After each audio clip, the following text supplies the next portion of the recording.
안녕하십니까. 여러분의 자기계발을 돕는 최고의 방송 조관일TV입니다.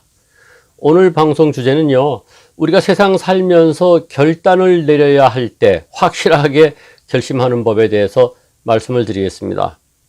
우리는 결혼에서부터 또는 때로는 이별하는 것, 그리고 취업, 이직, 퇴사, 그리고 창업하는 것에 이르기까지 결단의 연속이죠. 심지어는 오늘 당장 점심 뭐 먹을까 하는 것도 결단이라면 결단일 수 있겠습니다. 저도 돌아보면은 세상 살면서 여러 번의 결심을 했습니다. 제일 기억 남는 것이 25살 때 중학교 교사 교편 생활을 하다가 이건 아니다. 내 전공을 살려야 되겠다 해서 농과가 제 전공이니까요. 그래서 농협 시험을 봐가지고 농협으로 간 것, 그리고 사표를 낸 것이 첫째 결단이었고, 그 이후에도 저는 직장 생활하면서 사표를 한 두세 번 내본 적이 있습니다.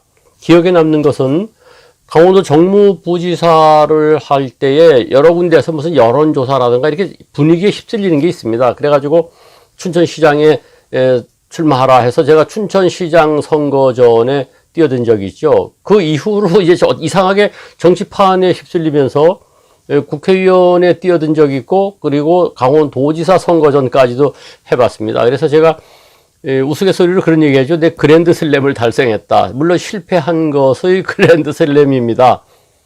그리고 제가 강원발전연구원의 연구원으로 있을 때 이건 아니다, 이거 더부살이 아니냐 해가지고 제 스스로 사표를 내고 백수 생활로 돌아간 적이 있죠. 전 그 당시 그 큰 결단이라고 생각을 합니다. 백수 생활한다는 게 간단한 게 아니지 않습니까?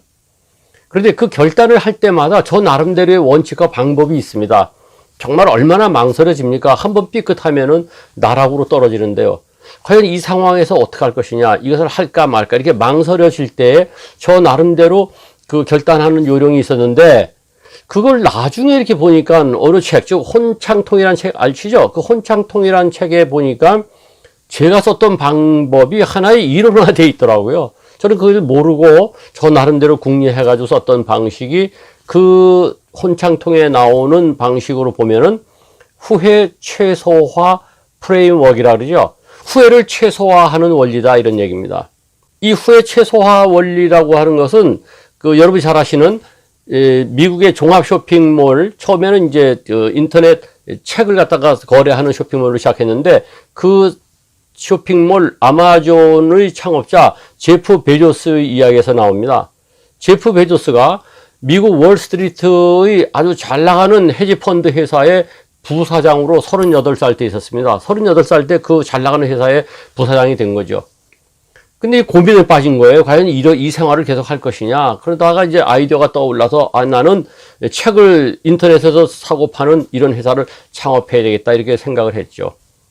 그래서 그것을 이제 사장한테 얘기했어요. 저는 창업을 하겠습니다.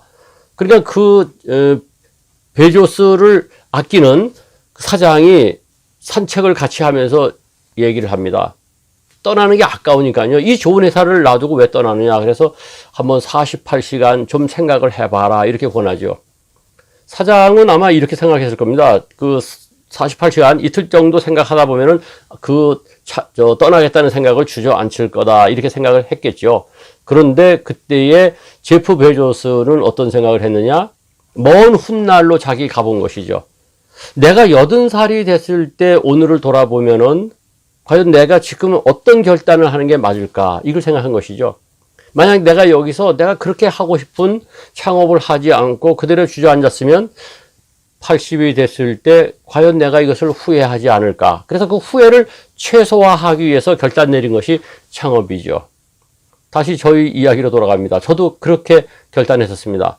제가 정치하고는 좀 거리가 있는 그런 개성입니다. 저를 만나본 사람들은 다들 그러죠. 아유, 어쩌다가 정치를 했습니까? 정치하고 안 어울린다. 물론 정치하고 어울리는 사람, 안 어울리는 사람이 없죠. 어떻게 보면 정직한 사람이 정치해야 되는데, 지금 정치 아사리판이라고 하지 않습니까? 그런 것하고 이제 안 어울린다는 의미겠죠. 그런데 그 당시에 상황이 이 정치에 뛰어들 것이냐 아닐 것이냐를 결단해야 될 상황에 몰리게 되더라고요.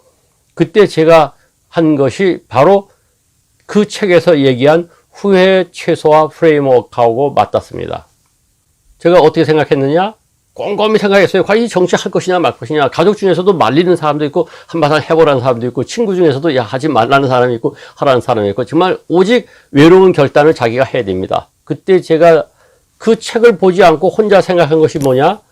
제가 즐겨서 사용하는 멘탈 리허설이죠. 멘탈 머릿속으로 리허설을 해보라는 거죠. 그래서 제가 80 그 훗날 죽음이 가까워 왔을 때로 저 스스로를 가본 것입니다. 그래서 제가 이것을 무엇이라고 하느냐? 저는 후회 최소화 원리라고 하지 않고요. 미래에서 오늘을 보기라고 얘기합니다. 미래로 가서 오늘을 본다는 것이죠. 제가 8, 90살 나중에 죽을 때쯤 돼서 과연 오늘 춘천시장의 정치판에 뛰어들 것이냐 아니었 것이냐를 한번 들여다본 것이죠. 그때 제가 생각한 것이 만약 내가 8, 90살 나중에 죽음을 앞두고 내 젊은 날을 돌아봤을 때 지금 도전하지 않는다면 분명히 그때 그 춘천시장에 한번 도전해 봤어야 됐을 텐데 하고 후회할 것이라는 생각을 한 겁니다. 그래서 제가 결단을 내려서 정치판에 뛰어들었죠. 사람들은 저에게 묻습니다. 그 정치판에서 실패한 것을 어떻게 그렇게 쉽게 잘 극복했느냐. 큰 실패를 맛봤을 때 극복하는 요령이 또 있습니다. 그것은 제가 다음 방송에서 또 말씀드릴 것이고요. 일단은 결단하는 요령도 몇 가지 방법이 있어요. 근데 오늘은 이거 첫 시간으로 후회 최소화 프레임워크를 말씀드리는 것이죠.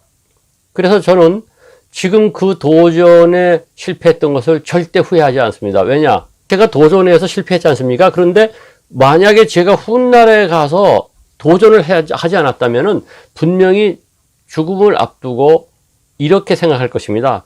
내가 그때 젊었을 때 춘천시장에 도전했으면 됐을 텐데 그건 착각이거든요.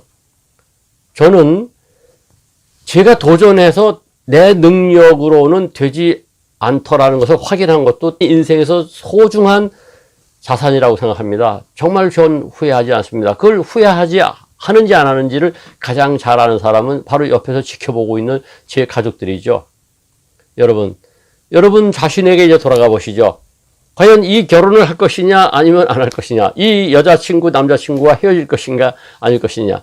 또는 취업을 이 직장을 선택할 것이냐 안 할 것이냐. 또는 직장 생활을 하다가 지금 한 30, 40 됐는데 떠날까 말까 망설여지죠. 또는 창업을 할 것이냐 아니면 그냥 또 셀러리맨으로 옮길 것이냐. 은퇴를 하고 난 다음에 창업을 할까 그냥 노후를 그냥 즐길까. 이 여러 가지 선택 결단해야 될 때에 한 번쯤 이 후회 최소화 프레임워크를 한번 활용해 보세요. 훗날로 멘탈 리허설 해보세요. 훗날에 가서 오늘을 보세요.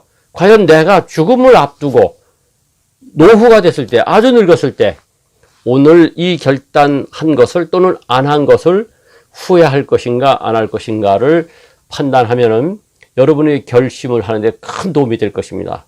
그 밖에도 결단을 하는 방법이 몇 가지 있는데 그건 또 다른 기회에 방송을 하도록 하겠습니다.